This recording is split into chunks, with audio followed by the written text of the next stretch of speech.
Who should own the world's natural resources? When a country possesses valuable natural resources, who should ultimately benefit from the wealth they create? The government? The people? The companies that invest billions to extract them? The local communities? Or some combination of all of them? This isn't a video about declaring one side right. It's a question about ownership, fairness, investment, responsibility, and human flourishing.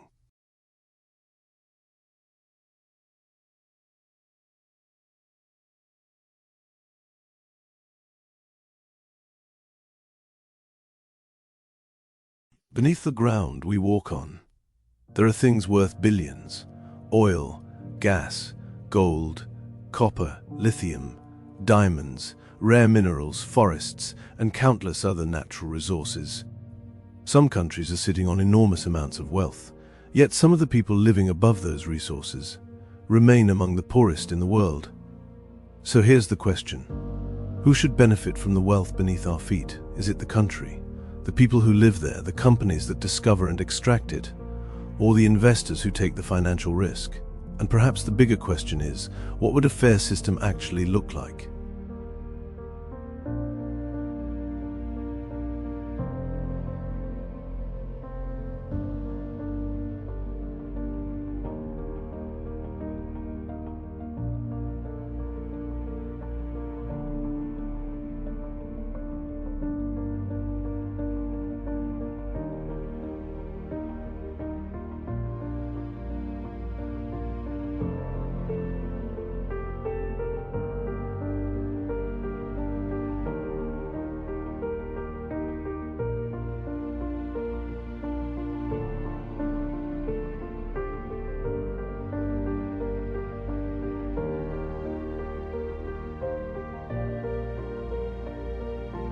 A resource underground doesn't automatically create wealth. Someone has to find it, develop it, extract it, transport it, process it, and sell it.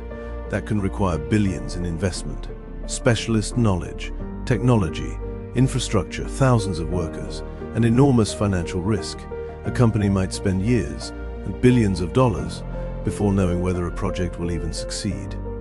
So perhaps it is only fair that the people providing the capital, technology, expertise, and risk should receive a return. Profit isn't necessarily the problem.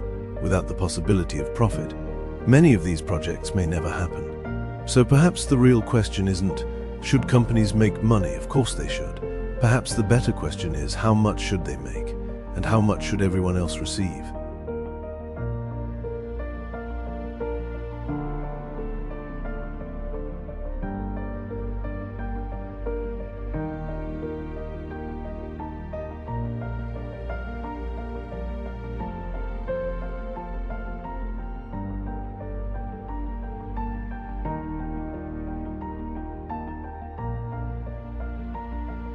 Now we arrive at the difficult part.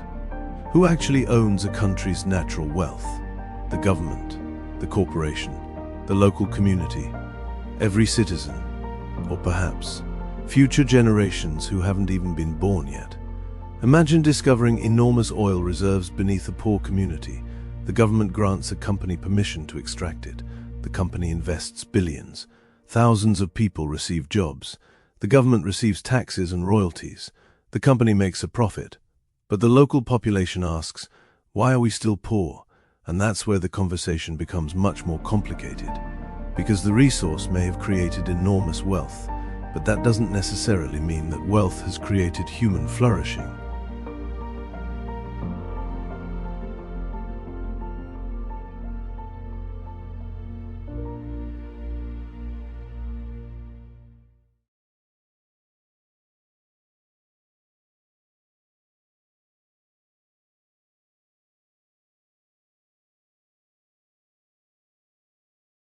Fairness sounds simple until we try to define it.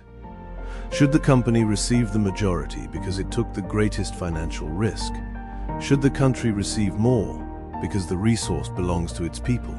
Should local communities receive additional compensation because they experienced the disruption? Should some of the wealth be preserved for future generations? There probably isn't a simple answer. Because fairness isn't necessarily the same thing as equality. Someone who invests billions, takes significant risks, and creates thousands of jobs may reasonably deserve more than someone who contributes nothing. But does that mean they should receive almost everything? That's where reasonable people can disagree. Perhaps fairness isn't about everyone receiving exactly the same. Perhaps it's about creating a system where everyone who carries responsibility, risk or cost receives a meaningful and proportionate share.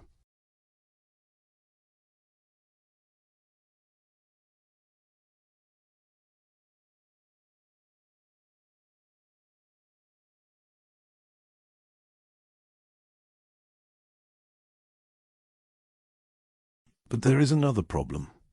What happens when the money reaches the government, but never reaches the people? Natural resources can create enormous wealth. But wealth alone doesn't guarantee prosperity. It can be lost through corruption, mismanagement, political instability, poor institutions, or simply bad decisions. A country can be rich in resources and poor in opportunity. So perhaps the problem isn't simply who owns the resource. Perhaps we should also ask, who controls the wealth it creates? And more importantly, what does that wealth become? Does it become better schools, hospitals, infrastructure, businesses, research, housing, opportunity, or does it simply disappear into the hands of a small number of people?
And then there are the people closest to the resource.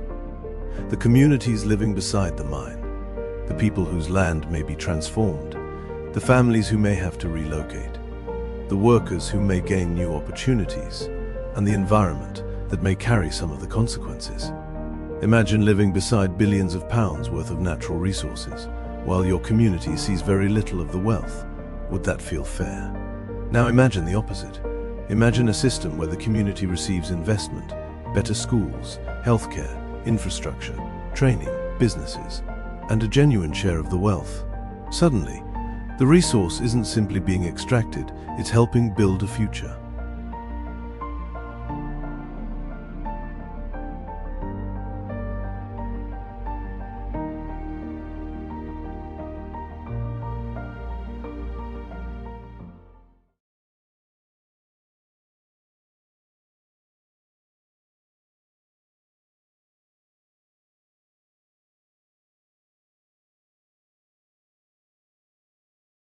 This is where I think we can ask a different question. Not which economic system is best, not which political ideology is correct, but simply, does this arrangement help human beings flourish? Does the wealth help people survive? Does it create stability? Does it strengthen communities? Does it create opportunity? Does it allow people to develop their abilities? Does it give future generations more possibilities, rather than fewer? Because perhaps the ultimate measure of an economic system isn't simply how much wealth it creates. Perhaps it's what that wealth allows human beings to become.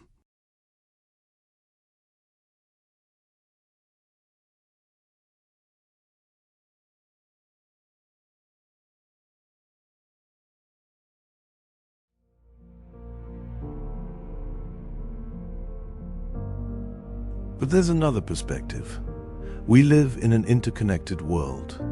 The minerals extracted in one country may become the technology used in another. The oil produced in one part of the world may power transportation somewhere thousands of miles away. The lithium extracted from one country may become part of a battery somewhere else. So perhaps we should ask another question. If the world depends upon these resources, should their benefits remain entirely within the borders where they're found? Or does global trade itself create a form of shared prosperity? This doesn't mean countries shouldn't benefit from their own resources.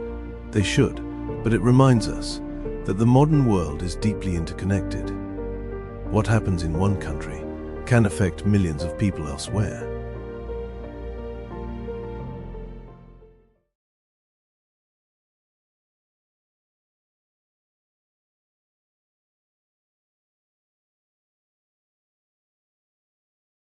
So what is the answer? Perhaps there isn't one. Maybe different resources, different countries, and different circumstances require different solutions. A country might negotiate royalties, another might create a sovereign wealth fund, another might give local communities a direct share, another might create partnerships between government and private companies, and perhaps the most important thing is transparency, so people can actually see what was extracted, how much was earned, who received it, and where the money went, because people are much more likely to trust a system when they can see how it works.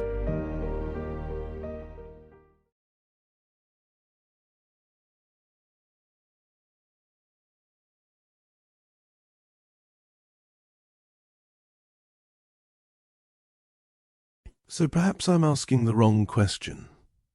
Perhaps the question isn't, should natural resources belong to the government? Or should corporations be allowed to profit? Or should the wealth be divided equally? Perhaps the bigger question is, what is a fair exchange?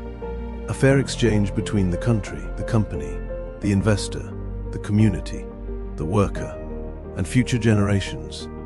A system where investment is rewarded, risk is recognized, innovation is encouraged, communities aren't forgotten, the environment isn't treated as disposable, and ordinary people have a meaningful opportunity to benefit from the wealth created around them. That, to me, is a much more interesting question than simply choosing sides.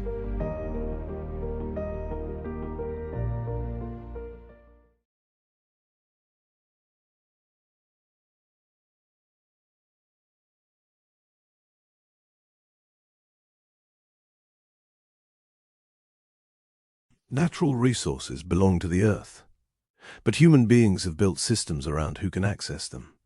Those systems determine who becomes wealthy, who remains poor, who receives opportunity, and who carries the cost. Perhaps we will never completely agree on what is fair, and perhaps we shouldn't pretend that there is a simple answer.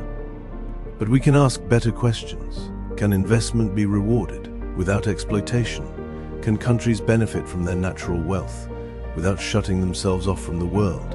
Can corporations make profits while communities prosper alongside them?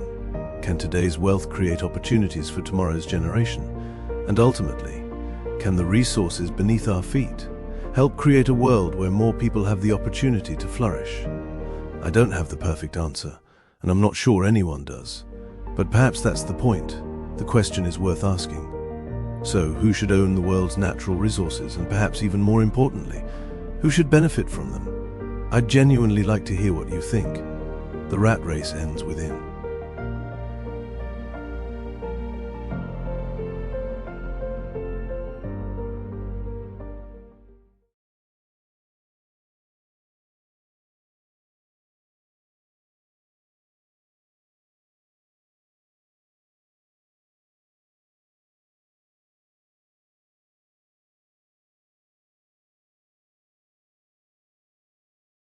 What I'm gonna say, and even if I get in trouble, you know what I'm saying, that ain't that what we're supposed to do.